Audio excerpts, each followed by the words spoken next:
Oh, yes, people, welcome back to Saddle Up 96.1 Styling. As we're sitting here just pushing through the night, and it is 10 o'clock, people. And yeah, we're just sitting here talking about cruising Route 66 as we're scraping it right through. You know, July 15th, we're going to be in Chicago, and the tour takes off the 17th.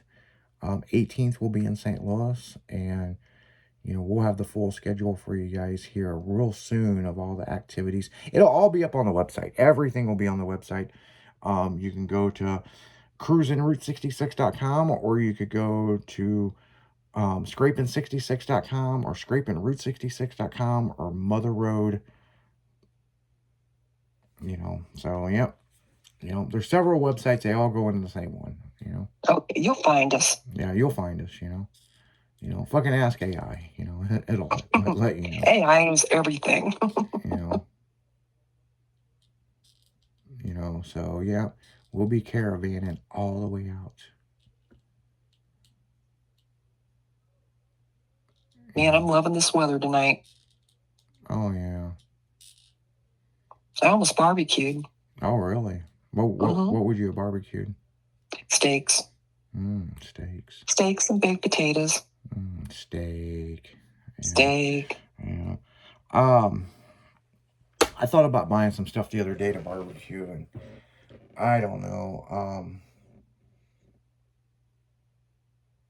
A good barbecue, some pork steaks and some hamburgers and some brats sound fucking good. Oh yeah. So I got to try your barbecue because you're always talking about the sauce and stuff that you put on it. Oh yeah, Hogs and Heat. Hogs and Heat. Yeah, that is the best. Yeah, there's Hogs and Heat, and there's another one that, fuck, I can't remember what it is now. I can picture the bottle. I've got it at the house. There's another one. What is it? Oh, no, go ahead. Oh, there's another one that I've been doing, but I also, I got that Kentucky bourbon barbecue sauce, Fighting Cock. Fighting Cock. Yeah. That's a whole. Okay. It's a whole, man, back. What do you have on that Fighting Cock? Okay, so I'll tell you the story about the Fighting Cock, right? So back with Slick Chicks, we were coming through Kentucky, right? And we stopped the tour bus to get fuel in it, and we were heading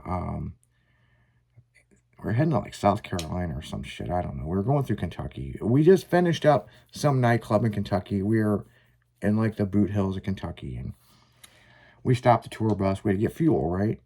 Right. And next thing I know, two of my employees, one of the girls and one of the guys, it was Ricky Bobby.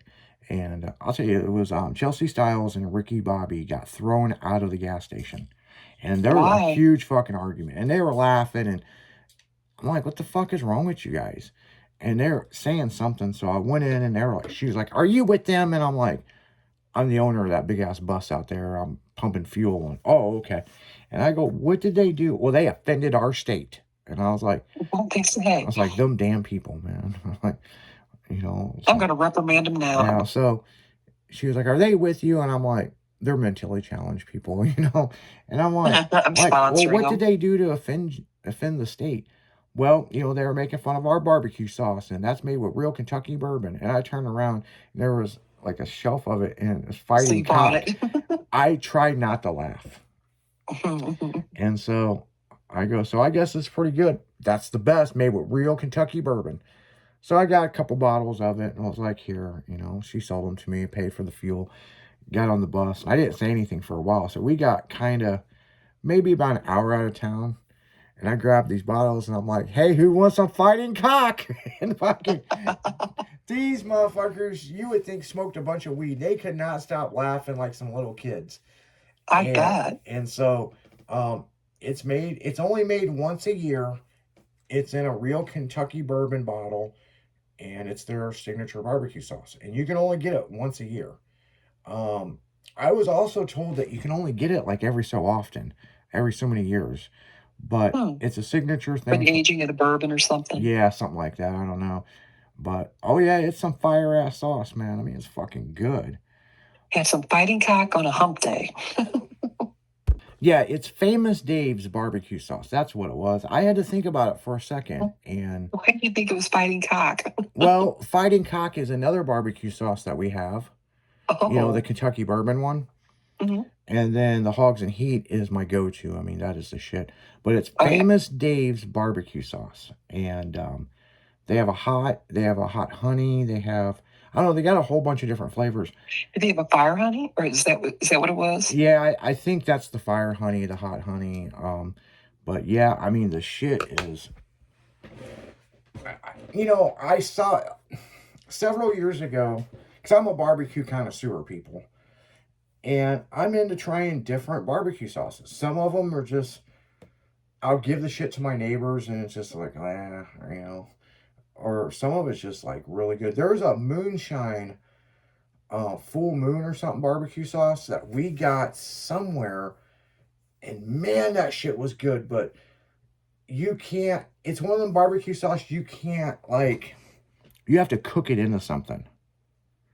Oh, you It's can't one just of put it on. those. Yeah, it's really good. You put it on ribs and stuff, but if you just take it taste out of the bottle, it's like, yeah. But it's supposedly made with like real moonshine in it, but um I don't have any of that at home. No, I do have some. Now I think about it, I have a bottle of it. Um because I make pulled pork with it and put it in the crock pot and let it soak it in. Oh, And nice. then yeah, that stuff, man. I mean, I put it in the crock pot, cook it in, then I let it cool off, put it in the fridge, and then the next day I warm it back up, and it's like perfect. If you pull it right out of the crock pot, it's still got like an alcohol, Yeah, I yeah, know what you're talking about. it's like got that rubbing alcohol taste to it. Ugh. So it's got to soak in and then reheat it, and it's fucking fire.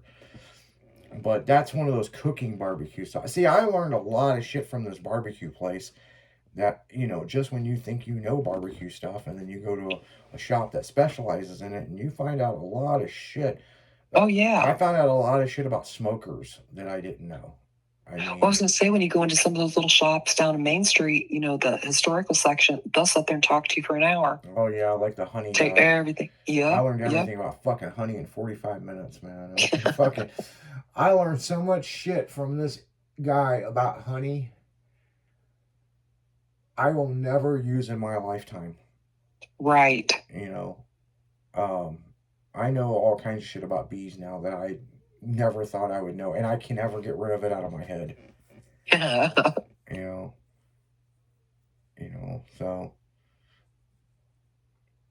Mm. Oh man, well, yeah, yeah. It's wild. It's you know, it's one of those things, man. I mean, you know, it's it is what it is.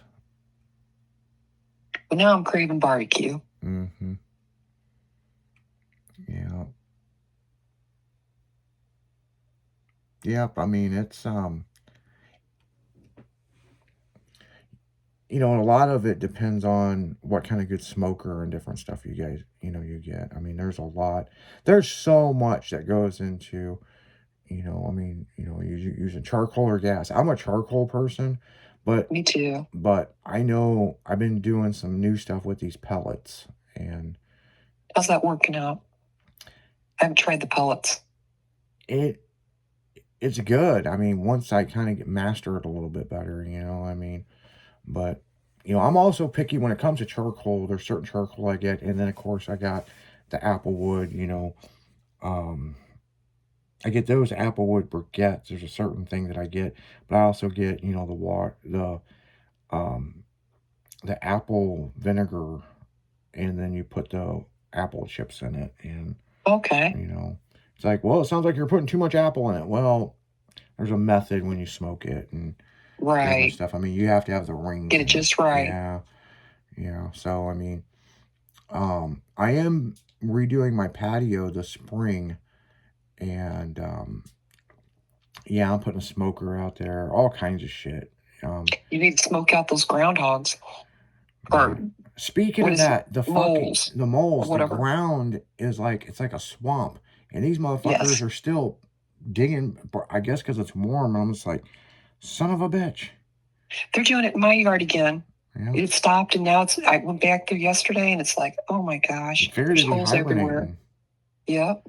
Yeah. Well, I tell you what, since my yard is like really soft right now, I've been going out there and I got a metal pole and I'm poking, seeing if I can stab one of them. Uh-oh. You know, it slides right in pretty good, you know. I was out there fucking poking the shit out of the yard the other day, and neighbors were looking at me weird, and I was like, fuck off, you know. Pour a little moonshine in those holes, make them happy, and they'll come out. Yeah. Like, yeah, the listeners don't know about me and the mole situation. I've had enough of these fuckers tearing up my yard. Like, damn, dude. You know, it reminds me of that Chevy Chase movie. You know, it's like, That's what I'm saying. You know, what was that? What was that movie? Caddyshack.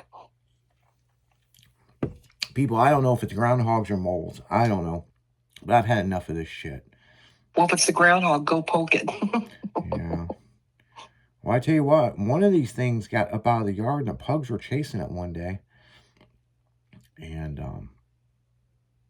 it got through the fence and jumped into the lake. So, dang. Yeah, I mean, it was on the move, man. I got to go. I'm gonna get eaten.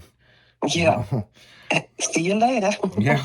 I was like, what the fuck? Like, man, I'll tell you something wild. So the other night I come home and, you know, I took a shower and stuff, and I went out on the patio and was having a cigarette. And man, I'd like to know the size of the fucking owl that was out there hooting. That motherfucker sounded gangster as shit. Like, really? Yeah, I could just picture like a 150-pound owl. I was like, better watch the pugs so it doesn't get the bugs. Come find out, it's probably some little bitty owl, you know. But he was very vocal, you know. With little owl syndrome. Little owl syndrome, man. I mean, you know, it's so quiet where I live at night, and that's why I love living there. And go out on a patio and this thing, you know, make that big owl noise, like hooty hoo, like, I mean, it was fucking loud. It's like, ooh. Like, you almost, after he did it, or whatever it was, you almost thought you heard it giggle. It probably did. I was like, shit, man. Letting the whole fucking forest know. Speaking of weird shit, so yesterday, and I didn't bring this up on the morning show, but so I get done with the afternoon show yesterday, and I had some errands I had to run, and I had to get some dog food, and I had to run home before I went back to the station. I almost hit a deer on Dorset. No. And I know there's a lot of deer out there. When I mean almost hit a deer, you know, they run them by twos. Right. And I left the studio without my glasses. Oh, no. And so I've always said I can't be driving at night without my glasses. The ass of this deer was on the passenger headlight. I don't know how I didn't hit it. It was like, you saw these like shows where they barely survived and a car just missed somebody. It was that close. Dang. And I was like, so when I got to the house, I got out to see if there was fur, you know, because I don't know if I hit it, but I'm telling you. If you did, it was just like grazed. Man, I'm telling you, it was, by the time I saw the first deer and I kind of glanced my eyes over and I was like, oh shit. And there was no time to hit the brake, nothing. And I was doing about 50 miles an hour. Dang. And, well, Dorset, is it the one that's got all the bumps? No, I was coming out of Schnucks at the stoplight and then heading up the hill to my house. Yeah. And so when I come out of the parking lot, I just got on it as I was coming up the hill, and they were right there before you get to the fire station. I typically never see them right there. I see them a little farther up, but never right there. But I'm telling you, it skimmed the edge of my hood. I was like, whoa. Man, my heart would have stopped. Oh, so mine almost did. And so when I got to the house, before I got the dog food and stuff out to run in the house, I checked the front of the car and I was like, damn, you know, I mean, but yeah, that scared the shit out of me.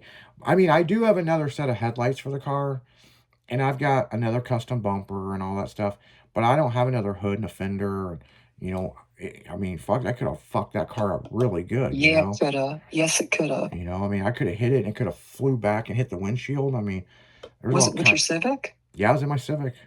Dang. Yeah, and yeah, it's but I know from living where I live, always pay attention because they're protected, of course, but they Yeah. run by twos. Right. You never see, it's very rare. See If them you by see one across the themselves. road, you'll see a couple on the side. Yeah, and big as shit. But then again, right where that is, I've seen them cross Dorset, but not right there. I've seen them a little farther up the hill. And of course, Right. I don't have my glasses on, and I'm driving at night, and I'm like, oh shit, Make sure you wear them at night. Yeah, yeah, because I'm telling you, people, you don't want to ride with me at night without glasses on. I don't. My vision's just like Mr. Magoo.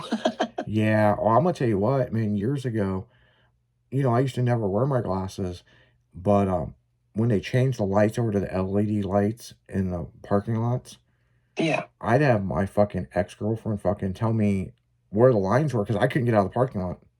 Mm. I could barely see the cars, and the LED lights fuck with my eyes so bad. So, Oh, yeah. But on that note, guys, we're going to go right back into music. And if you're driving at night, please wear your glasses. That is your tip for the day. We'll be right back after this.